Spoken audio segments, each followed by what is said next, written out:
Friday Night Lights at a Hyrox North America event.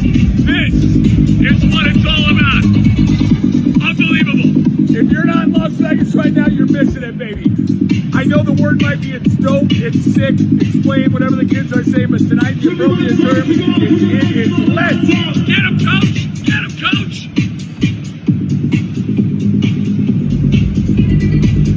Friday Night Lights, baby. Day 4 of the Sector Hyrox Phoenix, and we are about 18 minutes away from sending out our first wave of athletes. It's the men's doubles division. Fellas, look down on your arms.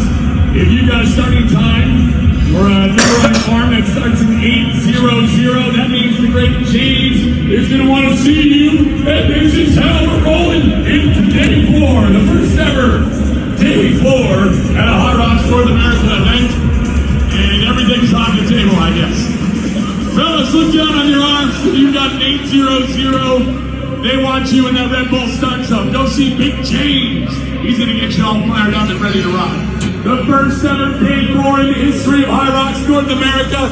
The first ever Hyrox event inside an NFL stadium. History all weekend long. Let's get ready to party, Phoenix. 15 minutes away from the first wave of the men's doubles. All right. Hey, guys. Tonight I have the opportunity to interview the one, the only, the voice from above at Hyrox, Tommy Gimler. Tommy's going to join me tonight on Age Group Podium Junkies, and we're going to discuss Hyrox from Tommy's MC perspective. So, Tommy, give us a little bit a background on you, where you're from, and all the good stuff. How do I start? How's everybody been doing it? Do they have their own like walk-in music? I've been watching the NFL draft. Each of those guys seems to have their own way to. You got to have your walk-up song. On. My walk-up song. Do you have one song that you would like love to hear, like Coach the DJ or DJ Truth or DJ Romy play? Like if you were out on the course running one of your 8 races, is there one song that would be like, okay, this is gonna get me to the finish line? Oh God, there's so many. It changes daily, right? Like Pam Fox mentioned the other day, "Lose Yourself" by Eminem. That's a great tune, right? Yeah, there's so many great tunes out there. Oh my God. Yeah, I go back to when a lot of the people crossing the finish line weren't even born yet. There's a band called The Prodigy, and they had the first ever like electronica like #1 album on Billboard. It was first ever like #1 overall. You would remember him. The guy was nuts. It was like Firestarter was one of the songs. And then they had a song called Breathe, but they had a song called Narayan on there, Narayan. And the way the song starts out, it just kind of like builds a little bit, builds, and then kicks in with a beat. And every time I hear that, I pretty much feel 22 again. Right. Okay, so we got off track. We right away jumped off track and started talking about music. Let's go back. 1 hour. It's gonna be 1 hour of off track, Paul. We are gonna be all over the place, and then everyone will understand the voice of Hyrox. Yes. The voice from above. Or do you have a nickname out there? I always call you the voice from above. What other has anybody else tried to nickname you yet?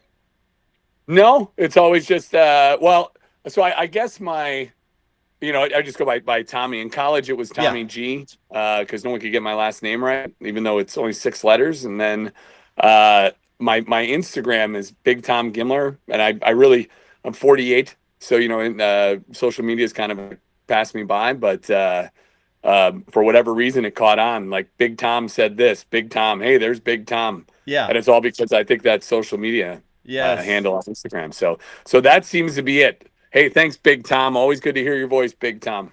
All right, let's get back on track before we get derailed again. All right, where are you from, Tommy? Give us all the inside. I'm from everywhere. So I grew up in Wisconsin. And the best way to describe it is I grew up in a town called Mukwonago, which is about 10 miles from Alpine Valley, which is one of the greatest music venues in all of the land. It was favorite for the Grateful Dead. Pearl Jam loves to play there. It's actually where Stevie Ray Vaughan passed away. Yeah, that helicopter crash into the ski hill. So I grew up close to that. Realized I didn't like winters at all. Wasn't a skier. Like everybody else from the Midwest? Oh, yeah. So as soon as I hit spring break when I was a kid in college, I went to Panama City and then South Padre. I was like, I'm out of here. And moved to Arizona the day before 9/11, which will go down as one of the worst decisions of my life, but obviously not as crazy as what happened that day, right? It was just Yeah. bad timing on my end, and just an awful situation for the majority of all of us in this country. But I was there for 2 weeks, moved back, saved up some money, and then moved out to Los Angeles, where I lived in a small beach town. But the ocean was my backyard for like 17 years. Met my Wow. wife while I was there. She ended up being from Wisconsin. Um, and then when things got crazy during COVID, like my whole world shut down. My daughter was 3 years old, 4 years old at that time, and we moved to Florida just for 2 years until she was old enough for kindergarten. We said, okay, we'll bite the bullet and suck it up for the winters and move back to Wisconsin. Yeah. So what brought you to Arizona? Arizona, I hated the winter. Yeah. And I was like, I wasn't ready for like Los Angeles yet. I knew that I wanted to be a comedian, and I knew I wanted to be in like the entertainment business somehow. But Arizona was just so much cheaper, and I think I'd only saved up $1,000 at the time. And I had heard good things about like Tempe and Scottsdale, so I said, let's just go. Yeah. I didn't know anything about it. Were you So married then? No, God, no. Single. No, single. Everything was done single, and then I got married when I lived out in Los Angeles. Gotcha. So what were you thinking though when you moved to Arizona? What were you going to do? I was just going to work. My goal was just to get a waiting tables job, right? So Yeah. I've been working at like Applebee's and places like that. So I was like, I'll go down and wait tables and then just see what life brings me. And then somehow get into like the entertainment business down there, maybe like start doing my comedy, like things of that nature. But the number one thing was just to get away from sub-freezing temperatures. Right. That was I'll tell you, it wasn't like, hey, do my HBO special, maybe end up in an episode of, SWAT. It was never anything like that. It was like, number one, just get away from the snow. And that seemed to be the best spot. Yes, and that was the best option. So Right. I know this just from being friends over the last couple of years that we've got to meet each other. But you originally were trying to get your foot in life as a career as a comedian. Correct. All right, walk us down that path. I had picked up a guitar in college to pick up women. So I had just seen, like when you're living in the dorms, people would be like, hey, Matt and Skippy are going to be down in 112. They're going to be playing some tunes. Come on down. They've got some beers, or whatever. So you're like, okay, this would be great. So you go down there, and they would play like Blackbird by the Beatles, which I had come to find was one of the easiest songs to like teach yourself and learn. And I just watched the way the girls looked at him, and I'm like, oh my God, I got to pick up one of these things, right? Yeah. So I started learning just like the basics, like Every Rose Has Its Thorn, and like the easy like Matchbox 20 songs in that era. And then I was like, it's not doing this. It's not doing it for me. And then Adam Sandler had really come on the scene as like a singing comic, and a guy by the name of Stephen Lynch. And I was like, that's what I would love to do. So I started writing funny songs, and I was like, I want to take this. I think I had like, I don't know, one song written, and I was like, let's go to LA. It's time for LA. I've got one song. This is going to put me on the map, whatever. But What by year the was time that now? So give me a timeline. What year did you go to LA? So I got back. I was there. I moved in on Super Bowl Sunday of 2004. That was the one where the Patriots beat the Panthers. Okay. So I moved in then, and the next day there was a thunderstorm, and everyone was just commenting on how like bad luck I was. They're like, "Do you understand how rare a thunderstorm is in Los Angeles?" And everyone looked at me as the new guy on the beach. But so that was 2004, and I would say by the time 2000, maybe 8 or 2009 had ended, I had over 100 songs, and I had just been. The funny part was I had one song, and I went up at like a local open mic, and at the open mic, there happened to be a guy who booked acts at the Comedy Store, like the Comedy Store. Yeah. And again, I don't know anything about comedy other than I want to be part of it. So I didn't know anything about bringer shows and what that was all about, and that I didn't know that there were 3 rooms inside the Comedy Store, and that I'd be playing in the smallest one, which sometimes is really nice. Sometimes you just realize like, oh, he wants me here because he's being nice, but eventually he wants me to bring 20 friends so they can make money off of my friends. Essentially, that's what the whole scheme is. And so I remember just playing that one song and getting invited to the Comedy Store, and I was like, that was easy. Yeah. How easy was that? That was within like the first 3 months of me being there, right? And then you just find out what a grind it is, and what, making it in that industry is all about. And I mean, it is just an absolute grind to where you are Oh, working full time and trying to get on, at like an open mic kind of portion of the improv, or the comedy store, or whatever, the Laugh Factory, and then you're going to a bar 10 miles away in Santa Monica or whatever, trying to get up on that. And then maybe there's a bar show down in Orange County somewhere. So you're trying to do 2 or 3 shows in one night. But although I never made it to like the A list or B list, or even like C list level of a comic, what is, or at least a paid comic, what was great was just the road that it took you down. And then while I was doing that, I was also doing MC work. hmm. And I felt like the comedy and the MC work kind of just played off of each other really well. The more I did comedy, the better MC I was. The more I did the MC work, the better comedian I was. You learn how to improvise. You learn how to come up Yeah. with stuff on the spot. So when you fast forward all the way to Hyrox, and people are like, "How do you come up with that?"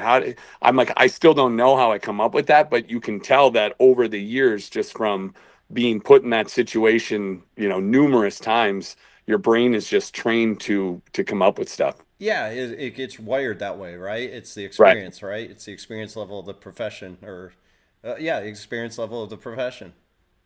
hmm So yeah, I mean, it's interesting. I moved out there to be like an HBO comic, right? All I wanted to be was a stand up comic. That was it, just playing my music and funny songs and making people laugh.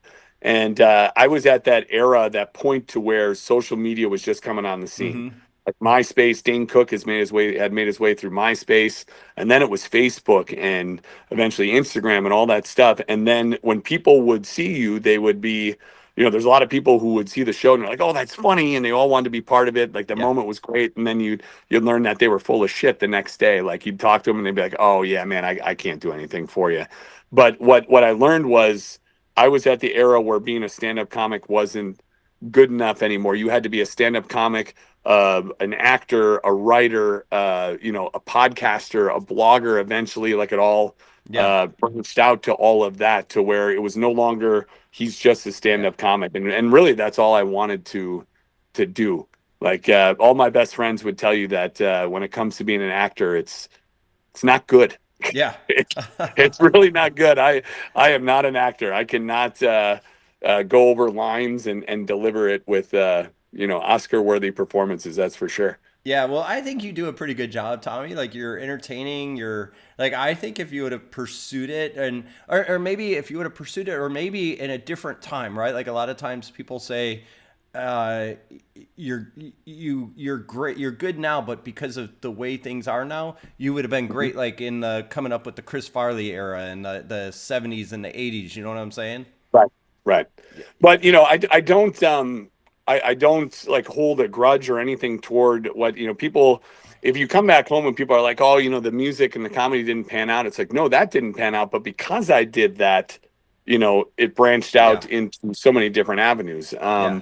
into whether or not, like when I'm not doing High Rocks, I'm interviewing like NFL players and Yeah. whatnot through my gigs with JP Morgan Chase. And it's like, man, as a kid, I would have given JP Morgan Chase $1,000 to interview those guys. And here Yeah. they're throwing thousands of dollars at me. And they always ask like, "Hey, is it okay? Do you have time to sit with Joe Montana?" It's like, "Are you screwing with me?" Yeah, of course I have time to do that. So, and again, it's one of those lessons in life where it's like, people always like to say, "Tell God your plans and then see what happens," right? And that's the thing. You go out there with one plan, and if you're too narrow-minded and you don't let just the rest of the world come your way while you're out there pursuing your dream, if you're too, I guess, blind to what else is around you, you're gonna end up failing. Yes. Whereas if you have that moment where your eyes are open, you're like, "I came here to do this, but I met my amazing wife. I became Yeah. this professional MC that has provided me with opportunities that I never thought, possible." Yeah. So while I no longer do the singing comedy, eventually I'd love to get back into it, but it's a hard sell to go sit at a comedy club at midnight when I've got a 7-year-old daughter up in Yeah. bed and got to be there making the eggs and the bacon in the morning before she gets to school. So, no, it was a great ride. I don't regret any moment of it. And again, I am where I am with Hyrox today, and all of like the MC gigs that I've gotten. A lot of it stems from me just going out there and taking that leap to do the comedy. Yeah. So walk us the comedy. How did Mm-hmm. comedy? How many years did you try comedy, and then you got into your MC gig or give us the Mm-hmm. transition there over time. So when I was in college, I first wanted to be on the radio. And I was doing that in Milwaukee, and then I was doing it at college as well. And then when I got my first gig offered to me in Des Moines, Iowa, as the program director in the afternoon drive, I was like, great, this is going to be like, what, 40,000 out of school? And keep in mind, this is like 2000, 2001. I'm like, man, this is great. Here we go. And they were like, okay, the pay is 18,000. And I'm like, how am I supposed to live on Yeah. $18,000, right? So I told one of my bosses, I was like, hey, I can't take that gig. I've got a truck. I'll have student loans. I'm assuming they charge rent in Des Moines. I've never really spent time in Des Moines, but I don't think they have free housing. And so I told him, I don't think I can take that. And then he told me about this world of event marketing, and that I'd probably be pretty good in that. So I actually started doing the MC work for random brands like Volkswagen, Animal Planet, where I would actually be on the road and traveling almost like a circus or a caravan, where you'd set up this event. I would be the MC, and then we'd tear it down, and then you had off a couple of days before you made your way to the next city. So I was doing that to pay the bills while I was trying to do the stand-up comedy. Yeah. But I would say I gave a really serious push to stand-up comedy from about 2005, 2006, right up until COVID. Yeah. So that would plan maybe like 14, 15 years Yes. pursuing that dream. And then And the that was world all of in LA area, right? That was all while you were in LA. LA. Yeah. Yeah, and if I had like a job in New York, an MC job, I would always reach out to contacts, and they would get me on stage in New York as well. Yes. Or I got to open for Chris Farley's brother. Yeah. What's his name? I think Kevin Farley Yeah. at the Chicago Laugh Factory. So I was always doing that. I was always using jobs wherever I went to like get on stage somewhere else. Yes. Which was always like a nice I guess positive side effect of the MC world, or the traveling MC world. Yes. And at what year did you get picked up at? Because I assume JP Morgan now is your primary MC gig outside of Hyrox, correct? Yeah, I've actually narrowed it down to just those two clients now. Mm-hmm. Mm-hmm. So the whole, if I was single, I would take every MC gig I could get. I would just be like an absolute Jim Carrey yes man to every single one. But at a certain point, you have to say no to some of these gigs, or else you're never home to be a husband or a father. Yeah. So you have to choose wisely, I guess. And obviously, what the world of Hyrox brings. Mm-hmm. Just the positivity and like the feeling you have after a Hyrox weekend, I feel is unmatched.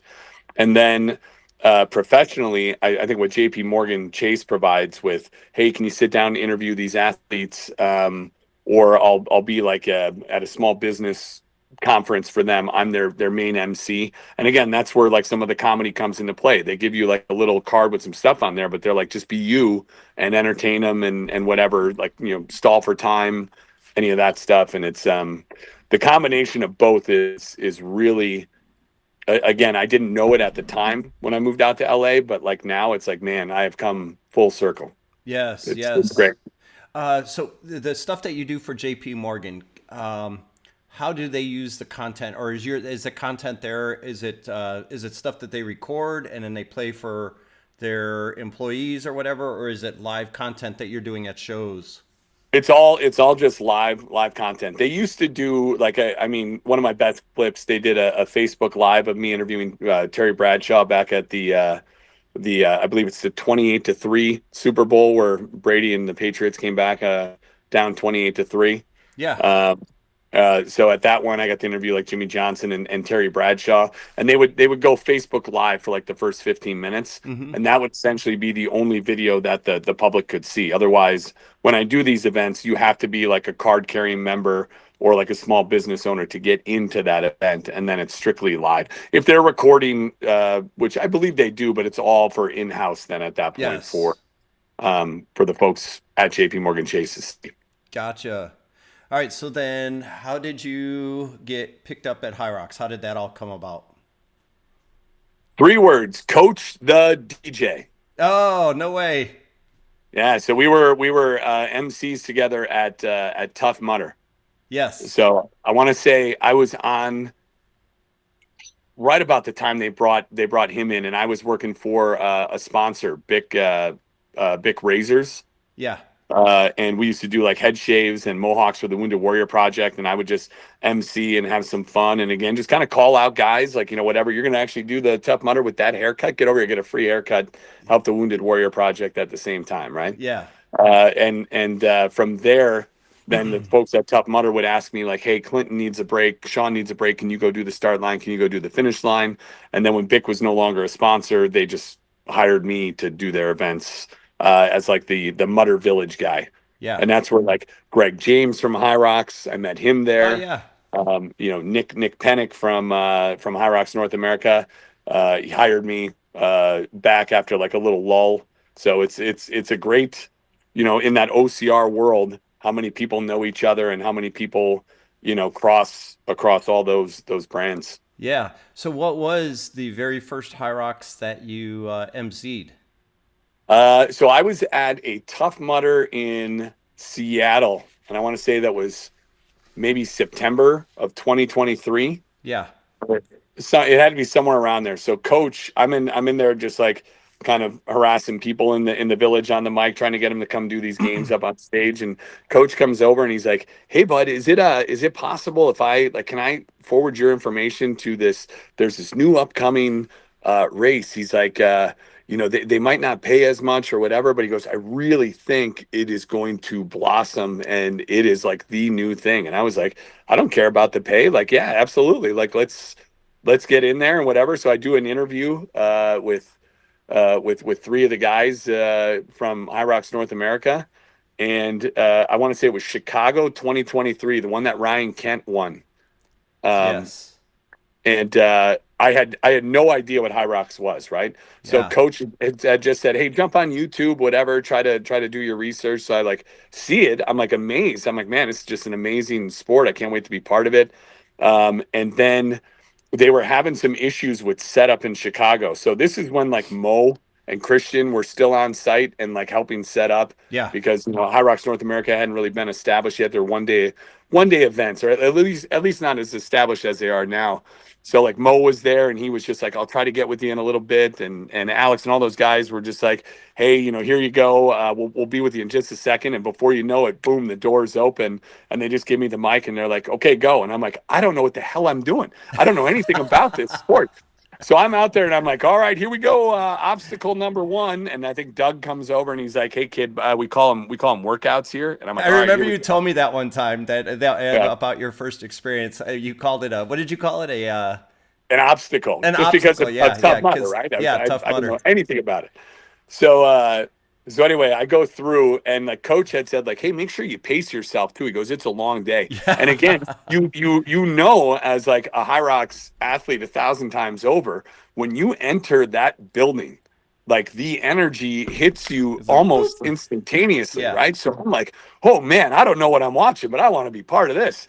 So I'm like yelling and I'm doing whatever. And by the time, I had announced like it was like an Elite 15 race for them. So I'd announced the guys, and again, they're trying to shoot their video production, and I'm in front of their camera and stuff, and they keep grabbing me like, get the hell out of the way. And by the time the guys were done, and then all of a sudden it was time for the girls, or vice versa, whatever it was, I had no voice left. Yeah. And I'm like, Coach, the DJ had spray. I didn't have like the honey or like the whole CVS pharmacy layout that I have now. Yeah. And I gave it my all, everything I had to do the podiums and all that stuff. So at the end of the day, I'm like, well, they're not going to ask me back, man. I had no idea what I was doing. And Doug sat me down. He's like, I like what you did here. I like what you did here. I'm like, yeah, man, I'm sorry. It'll come. It'll get there. And he's like, are you sure this is something you want to be part of? And I was like, absolutely. So I do that Chicago event. On Monday, Coach calls me and he's like, hey, I think this is what they're trying to get out of you, right? So no one had really given me any direction of what they wanted. And coach said, I think they want you to like call the race. Like call the race like you're a sportscaster. And then that's where what you see today or what you'll Yeah. see in Ottawa and New York, that's where that all comes from. That was just from them finally communicating to coach and coach communicating to me what they wanted. And I was like, oh, piece of cake. So Yeah. then from there, it was like Dallas a week later, and it was night and day. And I remember like the last finisher crossing in Dallas and looking up at Doug at the finish line. He just had that look on his face, like, we got him. We Yeah. got it. Like this is exactly what we're looking for. And then from there, off it went. Right. So, and back in those days, it was a long day, right? Like you were working like a 12, 13, 14-hour day, weren't you? It was, yeah, but I didn't mind it. I mean, it's kind of like a Hyrox Sunday, right? Where like nowadays, like Yeah. imagine like the 3 or 4 day event. It's like I'm giving you everything I've got on Thursday, Friday, Saturday, Sunday. But like if I'm seeing something on Sunday, I don't care that I'm going to lose my voice at the end of the day, right? Because it's over. Yeah. So you would give it your all that one day. I mean, every last energy ounce of energy that you had, knowing that I'm going to be off for the next 6 or 7 days or the next 2 weeks. I will recover. I will get my voice back. So I didn't mind it. But yeah, the one day, the 1 15-hour day, and I remember people saying, "How can you do it?" I'm like, "How can you not? Yeah. How would you not want to? Why would you not want to be part of something like this?" Yeah. But it is great. It is great to see how far it's come. It Yeah. is. So how many Hyrox races? We'll get into two questions here. How many Mhm. Hyrox races have you emceed? And then the other question on that is, I know once you saw Hyrox and what it was all about, you were like, hey, I got to do one of these. And you've done a couple of team relays, right? Team relays and men's doubles. Yeah. And men's doubles. Okay, so walk us down. How many have you emceed and how many have you participated in? So as far as emceeing from that first one, November 2023 in Chicago, I've done every Hyrox North America event with the exception of the ones that are in Mexico. Yes. I had two choices when I was in high school. I had Spanish or German. And being in Wisconsin, I took German. German. And then when I moved to California about 5 or 6 years later, after that, I realized I should have taken Spanish. Spanish. So German really hasn't gotten me anywhere yet, but I am going to be in Berlin in May, so that'll be where I can go back to the tank and use it there. But otherwise, I've done every single race since then. So however many that there have been, with the exception of the ones in Mexico. So in Canada, I've been at every one in Canada so far. Yeah. So yeah, every one of those. So I mean, God, it's got to be 2024, 2025, now to 26. You're probably over Like 100 40? races. You got to be over 100 races. Yeah, wouldn't you be? I don't know because I feel like maybe 14 or maybe 14 races in 24 and then 25. And now, I mean, That's true. That's true. yeah, because I wasn't international yet or anything at that point. So I would say maybe like 40-ish races. 40. And then how many now? How many have you raced yourself? That's always funny. I rarely chip up. It's usually like, hey, you want to go do a double? Sure. Or you want to go do a relay? Everyone kind of, that's what it is behind the scenes. Yeah. Sometimes they know ahead of time, hey, we're going to run. But Yeah. like in Washington, D.C., we had our new MC, Lee Farrell, who is the hype guy for the 76ers, the Philadelphia 76ers. And every new person that comes in, it'll be the same way. It's not like we're hazing or anything like that, but it's like, hey, I want you to run the race and cross the finish line and feel exactly what each of these 10, 20,000, 30,000, or in New York, 50,000 athletes are going to experience when they cross the finish line. And hopefully when you have that sensation of crossing the finish line, it will take your appreciation and your love of the sport to the next level. So I did that with him. So I've done maybe 3 men's doubles now, and probably like 8 or 9 team relays. Yeah. And then it was great in Miami. A lot of people don't know, or maybe they do know, but there's so many different divisions amongst like a Hyrox North America race or a Hyrox UK, whatever. There's like, the divisions are like sports, production, timing, volunteers, registration, there's entertainment. So there's all these little divisions within the overall Mm-hmm. production, right? So most of the time I say hi maybe to somebody from the volunteer group because they're busy in the back, securing more volunteers, getting them out there, and I'm on the floor the whole time.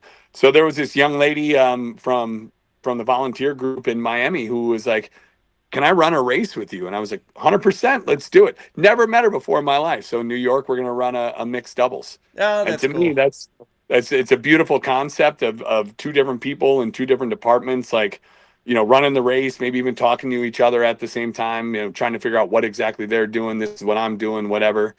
Um, yeah, so I have that coming up in New York. And then I'm telling you, eventually my first single will be after I call the first division of, like, let's say I'm doing the men's open, I'll call that first race. And then very, very sly, very sneakily, I will run out there and I'll run with the microphone and I'll run, like, my first 1,000 meters, do the ski erg, and then I'll walk that first lap out, make my announcements so everybody's none the wiser. Yeah, And yeah. then start running again, get to the sled push, do it, walk that first lap, make my announcements.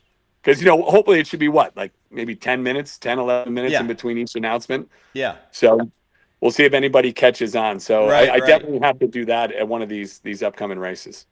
So, so do you train then, or what? Do you have a workout routine to kind of help you get through or get ready for a high rocks?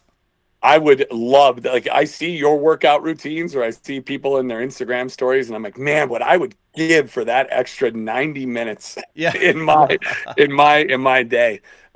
So no, I have a local gym here and they've got a ski erg and a row erg in there that I get to have fun on. Yeah. But just trying to find time to get in there to run a couple of miles. Or like I said, today it was so nice in Wisconsin. We saw the sun today. That's Yeah. always a big day in Wisconsin. The sun Uh, instead of lightning for a change.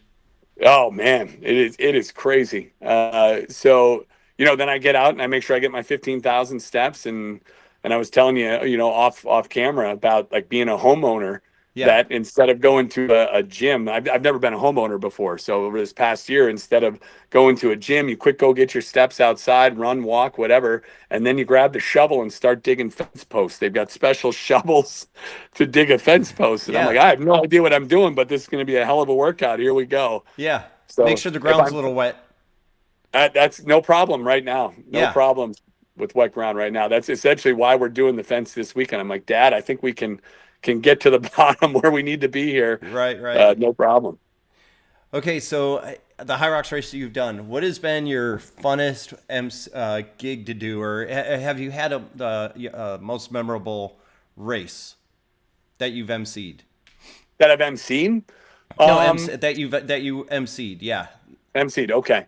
So I would say the one we just did at State Farm Yeah. in Phoenix, the major, that was first ever, High Rocks in an NFL stadium, and just it was again the moment you walked into that stadium and started walking down the stairs, you were Yeah. like, "Wow, this is it. Yeah. This is it." And there was just an energy in that building. The racing, calling the Elite 15 action with Benny C. Mm-hmm. We traded each day. We did one race each, and just the way the production now of that whole race. Yeah. It was like, for me, like, professionally, probably like the top the top of my career. Like, I felt like, man, this is outstanding. And the same thing in Washington D.C. Like, I had a little birdie in my ear telling me, like, hey, they're going to be watching you for Worlds. Mm-hmm. And essentially it was like, don't bang this up. You have Yeah. a chance to go to Worlds and call some of the action there. And I actually rose to the occasion. I usually don't rise to the occasion. I somehow falter. I start overthinking things or whatever. But I knocked it out of the park, and it was great. Again, it was great racing in DC, and just to be there introducing those athletes when it comes to, like, that Elite 15 racing. I don't think it gets any better. Yeah, yeah, and I think you one of the pictures you sent me, it was a video reel of you handing a check off to the two guys, the two Elite 15 double guys from Wisconsin. Oh no! So that reel was me handing them 2 cans of Spotted Cow, which is a beer you can only get in Wisconsin. Yeah. I mean, now after like watching you and everything that you do online, all of your We've got your our reports, yes, our friends from Go Brewing, Go Brewery. you know, one of the things I've learned is what Dawson Miller and Marcus Wallace can do, what Jack Driscoll can do, Hunter McIntyre, those guys, like I will never be able to do what they do, right? That time for me has come and gone. Yes. So I look at guys like you. I look at guys like Sean Wade. I look at guys like David Arthur Brown, who's like 77, right? Yeah.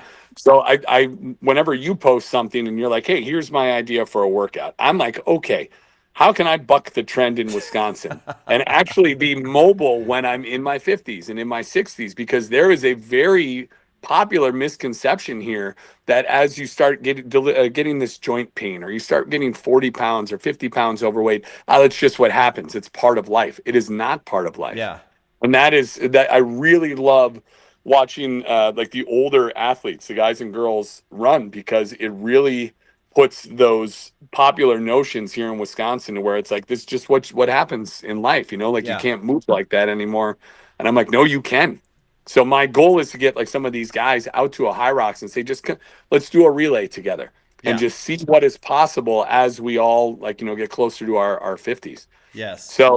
So while I really love watching like the Jack Driscolls and the Dawson Millers and like the Lauren Weeks and the Joanna Wettricks and all of those athletes, like, not to take anything away from them, what they are doing is an athleticism that I have never seen before, and I'm truly humbled to watch that. Oh yeah. But to watch, you know, people in your age group and even older compete, that is my spirit animal. That is my inspiration, because it's like it can be done. You just have to make some different lifestyle choices, right? So instead of having a Spotted Cow, which is unbelievably delicious, while I'm cooking steaks out on the grill, have a delicious Sunbeam Pills from our friends at Go Brewing. Exactly. And it's only 43 calories. It's no alcohol. And over time, you do that one day. Over time, what will happen in a week? Over time, what will happen in a month and a year? And the longevity and how your body feels and what you're able to do. I'm excited to see what it'll be, you know, years down the road. Yes. But yes. but now, Out of all the races that you've emceed or you've been at, who's been the most inspirational racer you've seen so far? And I know there's probably many, right? Because you've done so many races, but is there any one inspiration that sticks out? You mean outside of the great Paul Kaup? Come on. Doing a somersault across the finish line as he broke the world record. You know, there is a thing at Hyrox. You know, I'll see guys like Art Smith. Yeah, Art Smith. I always see the name, or like Jeff Fisher, David Arthur Brown, Sean Wade, what's his name? Pete Langshin. You know, it shows up every like one race or 2 races out of the year. Fun to see like those guys. But to me, the most inspiring athletes, let's say it's like 11 o'clock at night. Most of the folks have gone home, right? Yeah. But what most people don't get to see is that somewhere out on that track at 11 o'clock at night, there is one athlete. And somehow how they got into like the men's pro or the women's pro division, I don't know. That maybe it was just what was open, so they were going to do it. Yeah. That they had this goal that they were going to do a Hyrox. But you start getting their story because they're the last one out on the track. So their trainer's there. Maybe this guy's wife is there or whatever. So you start learning their story, and you come to find that it's A, their first Hyrox, B, he's been in the gym for over a year. He's lost 85 pounds. And maybe he's still 280 pounds at that time. But at one point he used to be, 365 pounds. Never thought that something like this was possible. And when you are there for that moment, and as they're the last ones in the Thunderdome, and the judges and the volunteers are all there clapping, like that, to me, without naming like a specific athlete, because they're all truly, motivational. And I don't care if I've got to get up the next day at 5:30 a.m. for the next race. Right. To be there for that moment, I highly recommend anybody who's at a Hyrox stick around for those. Yeah. To see last athlete cross, it is a magical moment. Yes. No, that it is pretty cool because I've been a judge where we all kind of congregate around that last person or the last couple of people that are finishing and cheer them on over the finish line. Yeah, it is truly it is really cool. And the same thing goes for like our adaptive athletes. Yeah, Like the amount of times that I've had to like stick my chin out and like hold back tears of yeah, like, oh my god, like just how powerful that moment is. yeah, I mean, these are guys like, I mean, God forbid if I was ever paralyzed from the waist down, I don't know if I would be mentally tough enough to get to where they are, yeah, you yeah, know, to be able to compete. And maybe they had their downs and somewhere along the way, all of a sudden the down stopped and the up came and they were able to get out there. But that is truly to me, in my world, so many people up here, they just make excuses on like, my ankle hurts, I can't golf tonight. I'm like, yeah, your ankle yeah. hurts and you Your can't ankle golf? hurts. Like, Yeah, yeah, tell that to these guys and girls who are out there doing it. yeah. Um, as far as like an athlete that I see on a regular basis who's not at an older age than I am, I would say Zach Seigan. Oh, the Um, kid from Chicago, I think. Or where's he from? He's like 19 years old, right? he's 20 now. 20. Because I Okay. always like to crack the joke. He's 20, but he knows he looks a lot younger than that. Yeah, yeah, So the first thing on everybody's mind is always like, how old is he? So we're up at the podium or whatever. If I'm on the mic calling his race, I always let everyone know, hey, I'll save you an embarrassing question, right? And a waste of time. He's 20. yeah, Right. And the kid's great. He's owned it. He owns that. Hey, I know I look super young. yeah, But again, that's another case of like, he's a guy who's a little smaller in stature yeah, and what it was like for him. And I'm sure he would tell you what it was like going through high school or whatever. But he's turned all of that, all the demons or anything that comes along with that, and he's turned that into this almost like Superman-esque performance every yeah, time he goes out.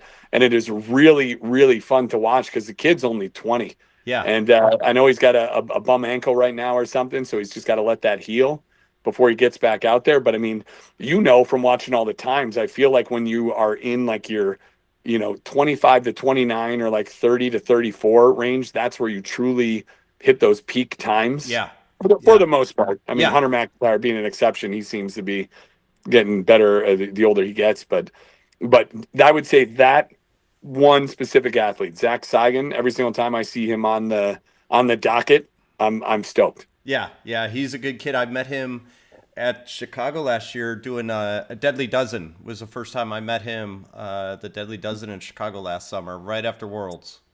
Okay. Yeah, I flew out to Worlds, flew back to Arizona, flew back to Chicago for Deadly Dozen. Yeah.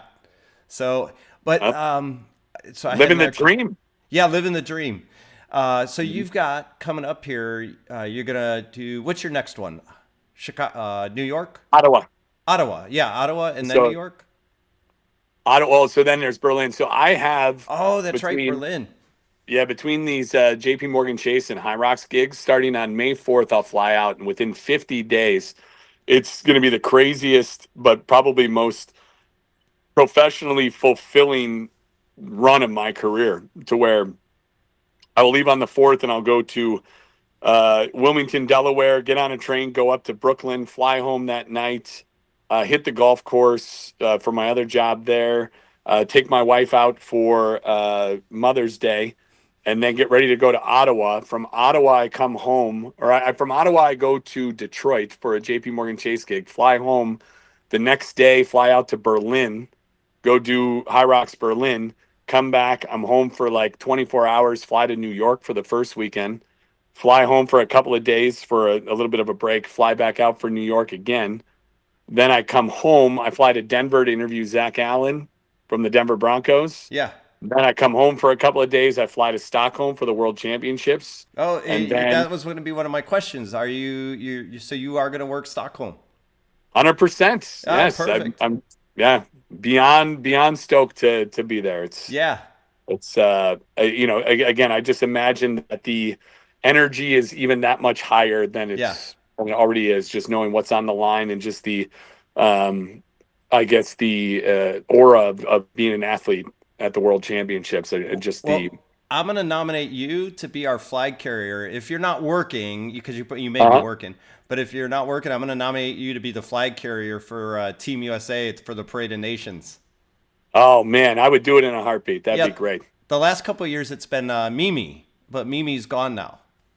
Oh, yeah. Well, interesting. Well, Yeah, hey, if I'm there and I'm not working, I would do it in a heartbeat. yeah, we'll put your name in. Um, well, so then I have that, and then right from the Hyrox party, I will jump on a plane, fly back to Chicago, and then on that day, on the 23rd, I interview Brian Urlacher. And it's like day number 49 or 50 of like this just improbable, incredible run for my career, and then I have the summer off, which is great Yeah, so Brian Urlacher, are you interviewing him in Chicago? in Chicago. Yeah. Because I live here in Gilbert, Arizona. He has a house just down the street in Queen Creek, here You in probably don't Arizona. recognize him anymore. He's got hair now. Yeah, yeah. Well, he's been on the hair club. He's been Every he's not just a hair club member. He's the president. Oh yeah, he's got billboards everywhere.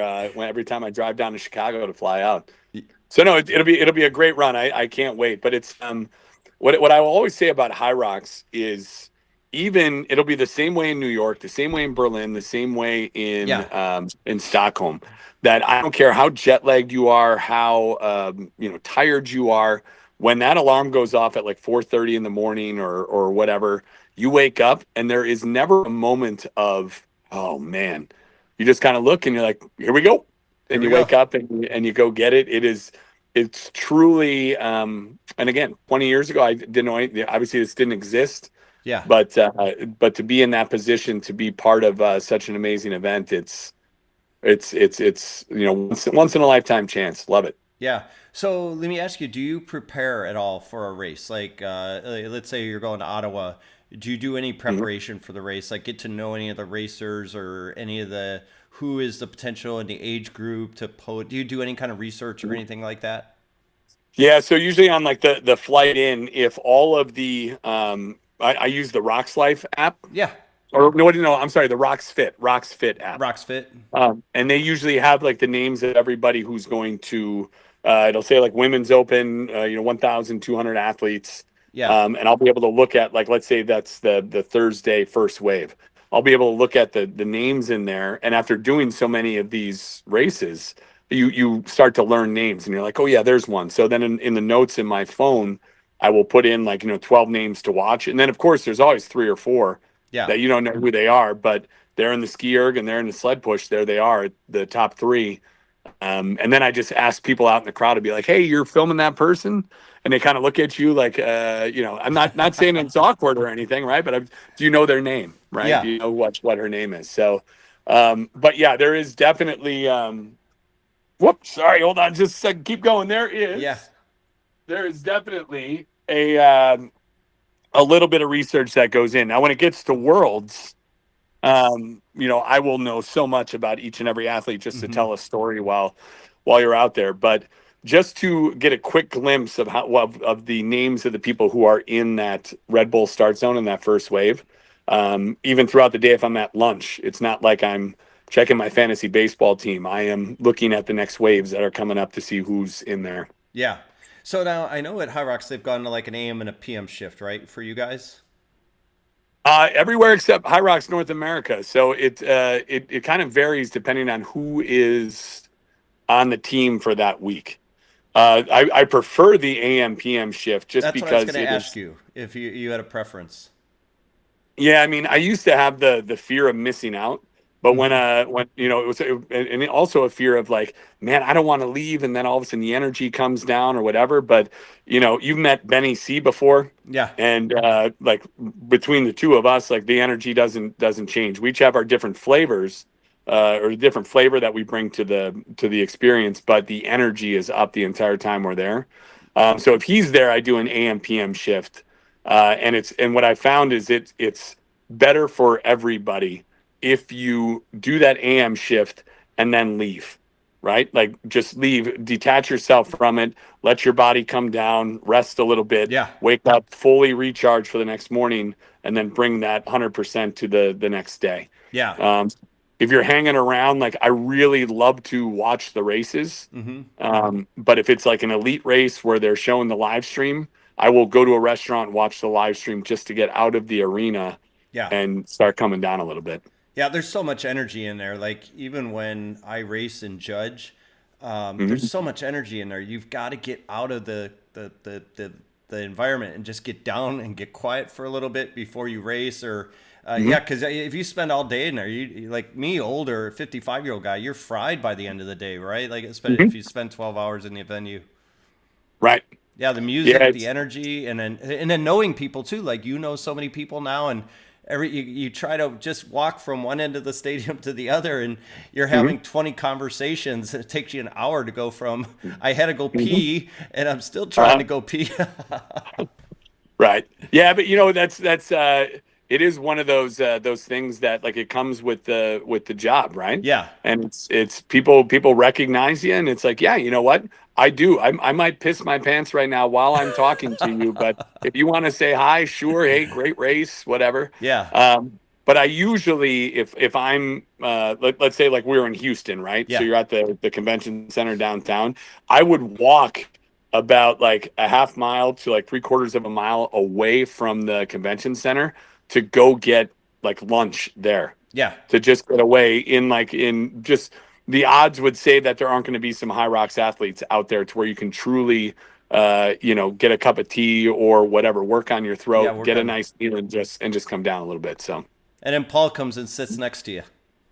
And that's A-okay. That's A-okay. Although Danielle and I and James, I think I got to bring a couple of like wigs. I have like a costume that has a mustache. Yeah. And we're gonna do a fun video of like trying to get out of the Hyrox arena, or like the Groucho Marx glasses with the mustache, right? Correct. Yeah, exactly. Yeah. So what it's like to be off as a Hyrox MC. Yeah, you got to get your movie star sunglasses, right? The big movie star sunglasses. Oh yeah, but it's again it's all fun. And the way that I look at it is, you're there for 4 days. This isn't like you're not Eminem, who 365 days out of the year is walking down the street and people recognize who you are, right? So for 4 days. Of course, people are going to recognize you as an MC, whether or not you're in the start zone or at the finish line or throughout the course. Like, give it your all. If someone wants to sit and have a conversation, so be it. Yeah. Just take an extra shot of honey, or whatever it takes to soothe the throat. You go 100% balls to the wall for 4 days, and then you're asleep on the plane at 6 a.m. Yeah. I mean, not you as a pilot, hopefully, but me, yes. Yeah. Yeah, that's one of the things that's so cool about this sport is like you guys, Danielle, coach, and then the Elite 15 athletes. Like everybody's approachable. Right. Anybody can go up and talk to Lauren or Rich or any of those people, and they have the time to talk to them for a minute or two. It's not like it hasn't reached like the NFL or the Major League Baseball where they just reach a point where they just cannot talk to everybody they see, right? They're very approachable still. And that's what's so cool about one of the really cool aspects about the sport. No, I agree. It really is just one happy family. And even when I'm in the start zone filling in for Danielle or James, I always like to tell them like, hey, you're starting as let's say it's a doubles heat. You're starting as a team of 2. By the time this entire wave crosses the finish line, you're going to be a team of 100. By the end of the weekend, you are a team of more than 10,000 athletes or 20,000, however many are there. And it's true. Yeah, it's true. The amount of people who cross the finish line and the first thing they do before they collapse is hug the athlete next to them, even if they weren't running with them. And then they all collapse, and then they all sit in the recovery zone and they hang out and find out, who each other are or what the story is. Yeah. And it really is Tell the war stories from the course. Oh yeah. Can you believe I got no reps 60 times? Yeah, that's that. But anyway, it really is a truly powerful community to be part of. I will equate it to I said crossing the finish line and just being there. The endorphins in the air, the energy. It's on the cusp of being a religious experience for like guys like me and a lot of other people out there, to where like, man, there is something special here. Yes. And then, of course, the minute you leave, you're like, okay, I'm exhausted. It's all right. That was day 4. I'll leave. And then you get to the airport and you hear someone yelling at their kid or somebody just whining about something. And you're like, I want to go right back to Hyrox. There was nobody whining about anything. Right, right.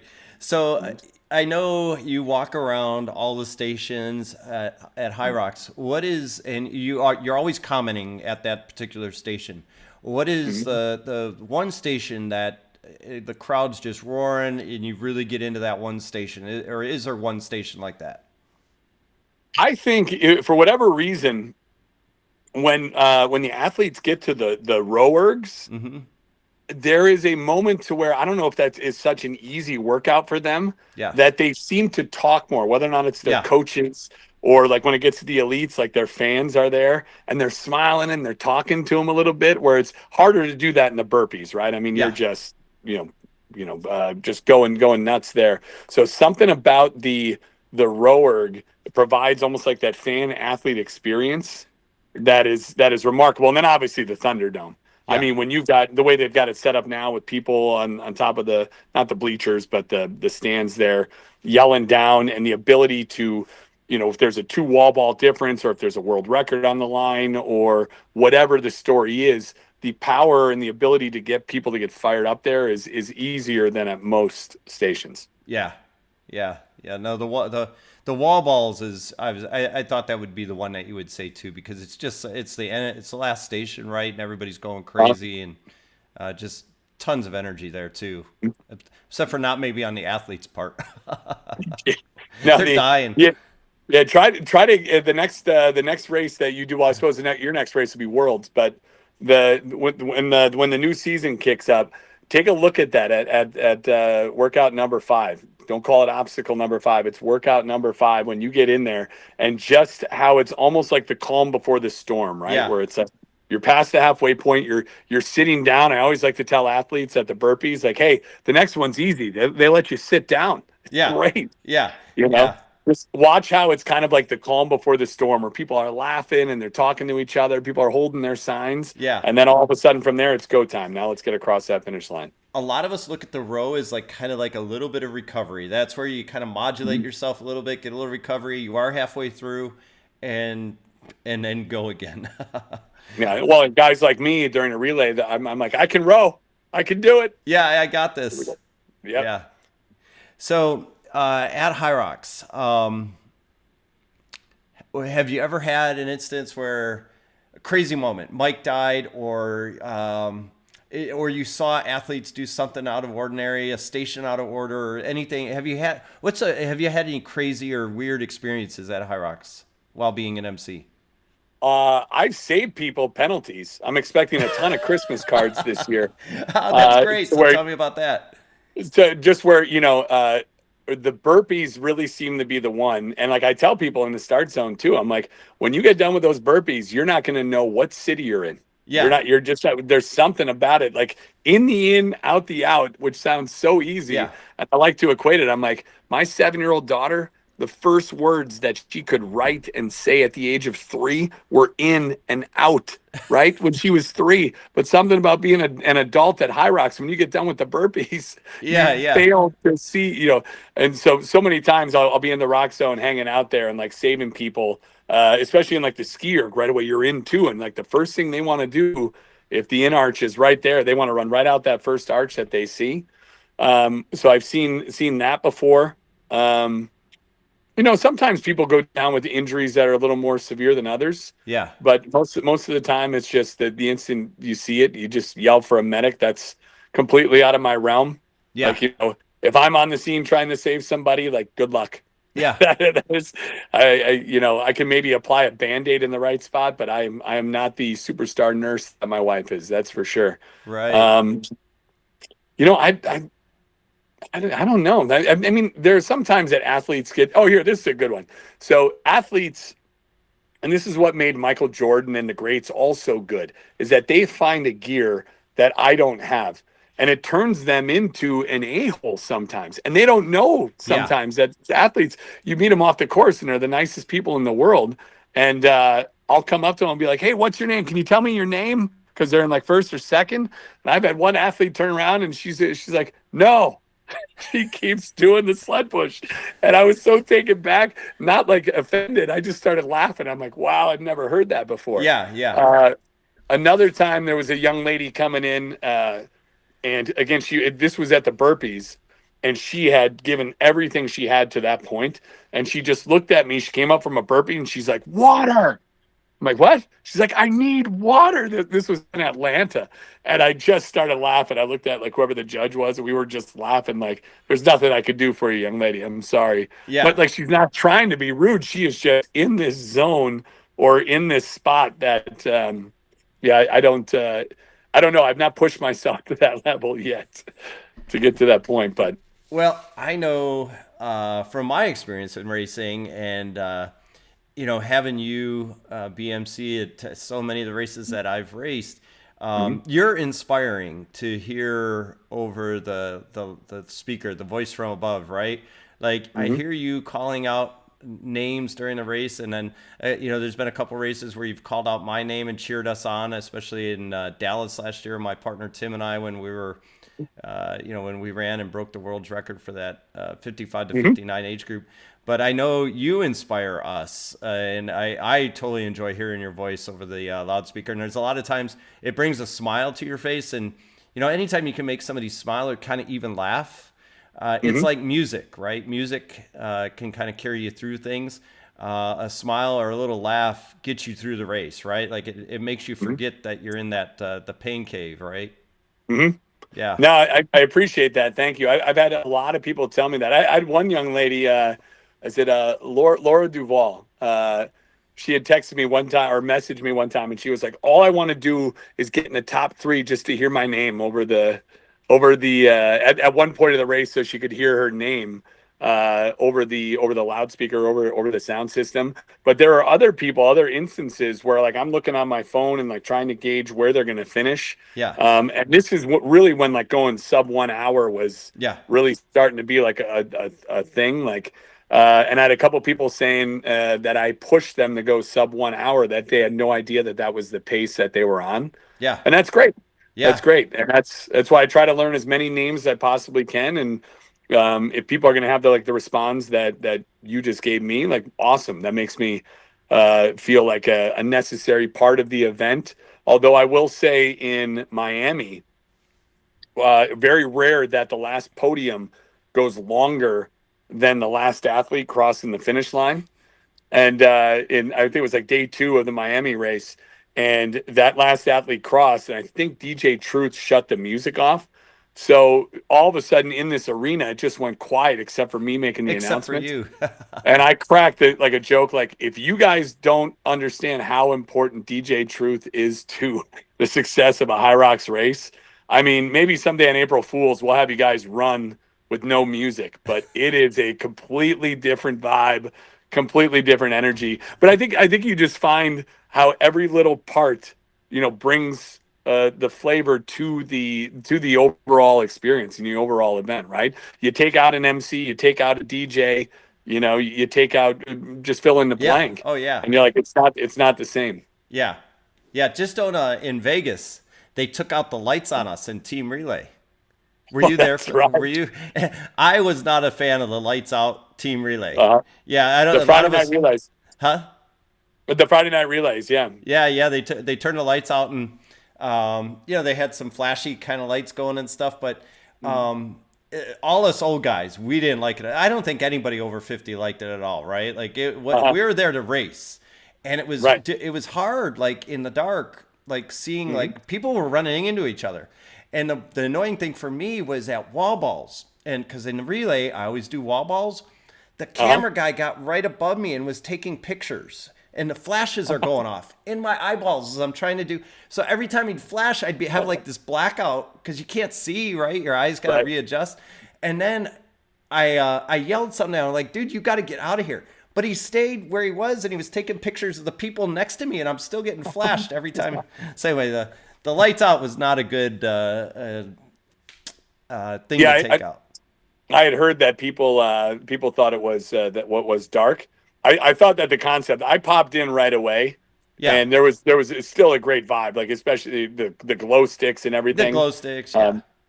And what I do love about Hyrox is that they've gotten so big so fast that they're not afraid to like say, let's give this a shot. Yeah, see And if if it works. they fall on their ass, so be it. All right, well maybe we won't do that again, right? Yeah. Or hey, it was a nice idea, but maybe we need just a little more light Yeah. for that. But I love the what Christian and Mo and then the Hyrox North America team is doing, where they're like, let's give this a shot.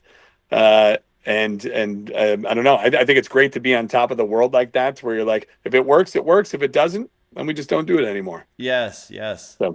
So in your MC time, one more Hyrox related question here. In your MC time, have you ever just had a point on the mic where you had to turn off the mic because you were dying laughing for some reason or another? Oh man, that's a good one. I've had to stop, not for laughing, but for like to make sure that I don't, like, let's say I'm calling like an adaptive athlete, Yeah. and you're getting them ready as they come in to the wall balls and they're doing their thing and they get done, and that moment that they cross the finish line and the place goes nuts, a lot of times you'll hear me shut up for 90 seconds just so I can think about something funny so I don't cry.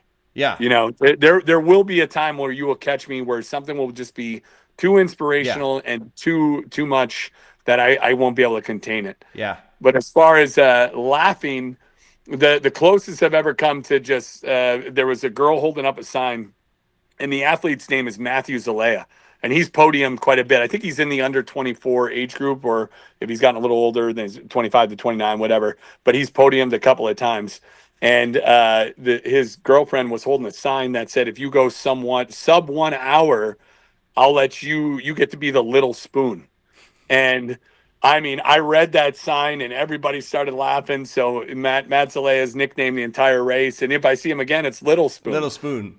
So yeah, and that was just one, like, we were all just dying laughing, but I was still able to catch myself enough and get back on the mic. But that would be the closest I've come to just losing it. Losing it. Right. Right. Okay.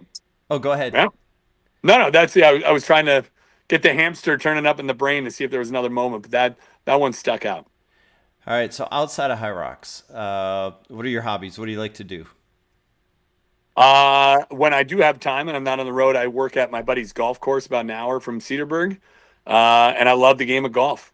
It's pretty much the exact opposite of Hyrox. Yeah. It's a little slower paced, but there's something that is, I think, like the power of Hyrox is that workout is so intense and so tough, especially as the weights get heavier and heavier.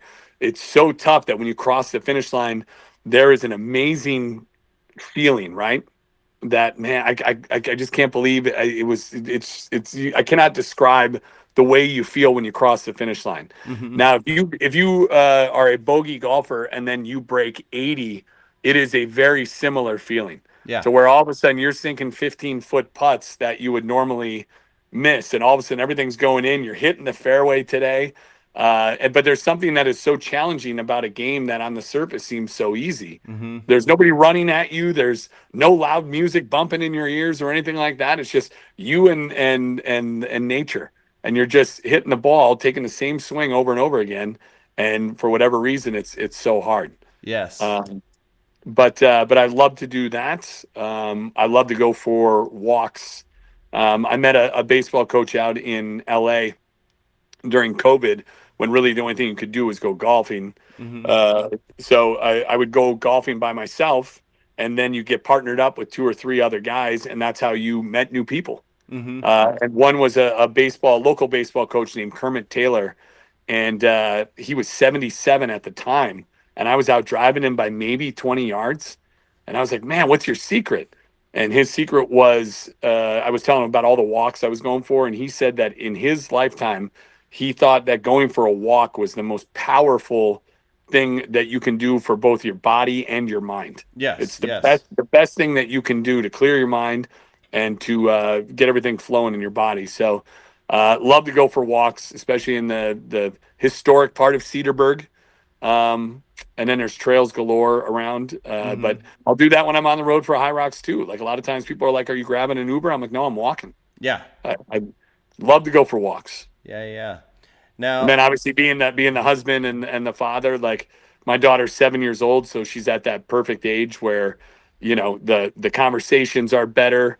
Doesn't know that she's being funny sometimes, but just the things that come out of her mouth are just hysterical. So that is also a joy. yes, yes.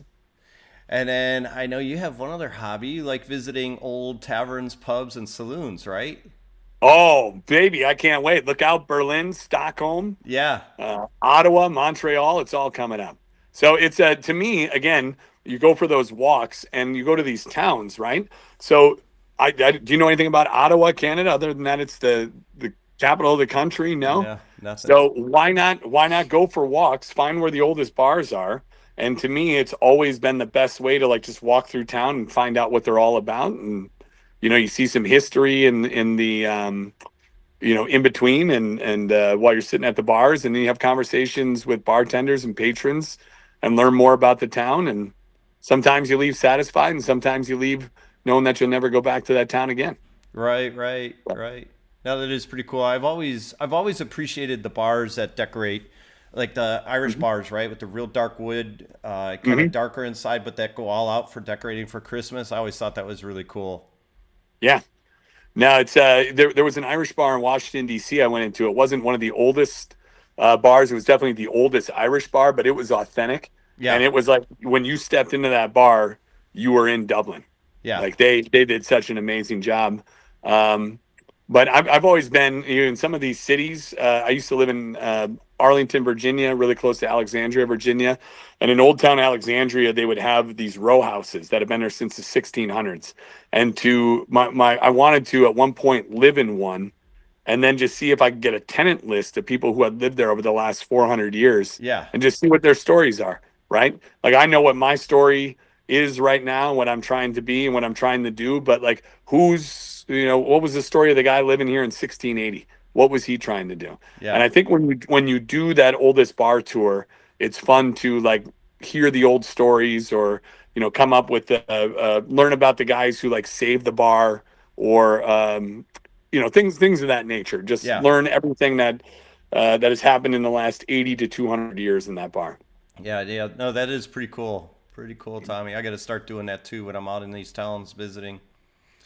Well, Stockholm. I'll let you know where I'm going. Yeah, yeah, yeah. All right, Tommy. Well, let's see. You got Ottawa coming up, New York. I'll see you in New York. I'm gonna Okay. pop out there on a Friday, race on the 30th, and come home on the 31st. Kind of the Okay. prepper for Stockholm, and then we leave on the 15th for Stockholm. What day are you leaving for Stockholm? Man, I don't even know what I'm doing tomorrow. Huh. The let's see, the 16th. I think I have to be there by the 16th. Okay. So yeah, I'll probably leave on the 15th because you lose that day. Yeah, yeah, yeah. So, So I'm just excited. The fact that in all of these travels, like I love traveling to New York and like some of the new cities on there. Can't wait to go to Denver and Nashville in yeah, the fall and winter. It's going to be great. But even like the city of Vancouver last year, yeah, never thought I would get to Vancouver. Now I'm going to Stockholm and Berlin. It's all because Coach the DJ asked me if I wanted to be part of Hyrox. Like it's truly a remarkable ride. Love yeah. it. Hey, is Coach going to Stockholm by any chance? Do you know? He is not, or at least not that I've been told. Okay, He will be in Ottawa, and then I think in New York. okay. Cool, So cool. he's off the charts in his other Yeah, oh hobby or yeah. profession. Like I mean, he is regarded as one of the best in the world. Yeah. So and again, that's the greatest part about Hyrox is you meet these thousands upon thousands of people and hear their stories, and it's truly like an amazing collection of human beings. I love it. Yeah, I'll have to get Coach to come on the show. Well, maybe you get him to if you ever add a guest room or something, he can put his rebel Venetian touch on it. Yeah, yeah, he's got some incredible, because we've been friends on Facebook, and I see he posts his work on Facebook all the time. He's phenomenal. Yep, Yeah, yep, a so truly a one of a kind human being. yeah, It's yeah, it's great. yeah. You never, yeah. He's a super good guy. Well, I'm almost done with that Go Brewing, buddy. I'm almost done Well too. done. Here, let's do See, our. usually Let's do our plug for Joe one more time. I got the Burn It Oh, go for it. Down. I got the Burn It Down IPA. What do you got? I've got the suspended in a sunbeam pills. And what I always like to say, again, and I'm still working on my buddies in Wisconsin, but it's like if I'm cooking a steak, I have one of these. It's 43 calories. 43 calories. It tastes just like the real thing. If I'm like, man, that was delicious. It went down too quick. I have another one. 86 calories now total. It's still less than like a Coors Light, a Miller Lite. You know, any of these light beers, less than a Michelob Ultra. Yeah. Any of them. I just had 2 of them. And of course, I'm cooking a steak, so I'm not looking to get banged up while I'm cooking a meal for my wife and kid. Yeah. So you're just looking at just the taste of a beer.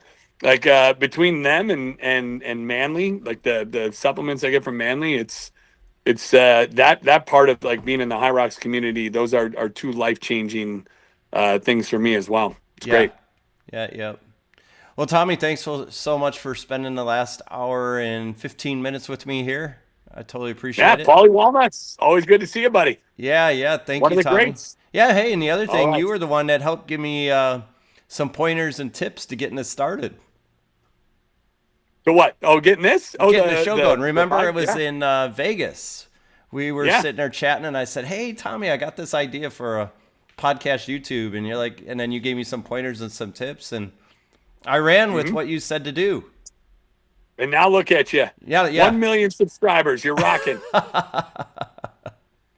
Well, how many shows have you done now? I think you're like 12th. Well, so you are already, it's like they say that 98% of these ventures fail. They never make it to the 3rd episode. Oh. Everyone has these ideas. So you made it to 12, you're home free. Yeah. Well, there's so many stories to tell, right? Like, that's what I love about it, because you're a story to tell. Coach is a story to tell. Amy Bolivica is coming on the show. She's a story. I interviewed Simon Passmore. Who is it? Bevilacqua? Yeah, that's it.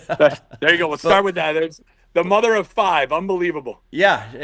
So it's just, there's so many stories to tell, and that's one of the things that's what I wanted to do, is tell the stories of the age group podium people, right? The ones that are podium out there. We may not be Elite 15, but we're out there making 4 and 5 and 6 podiums a year.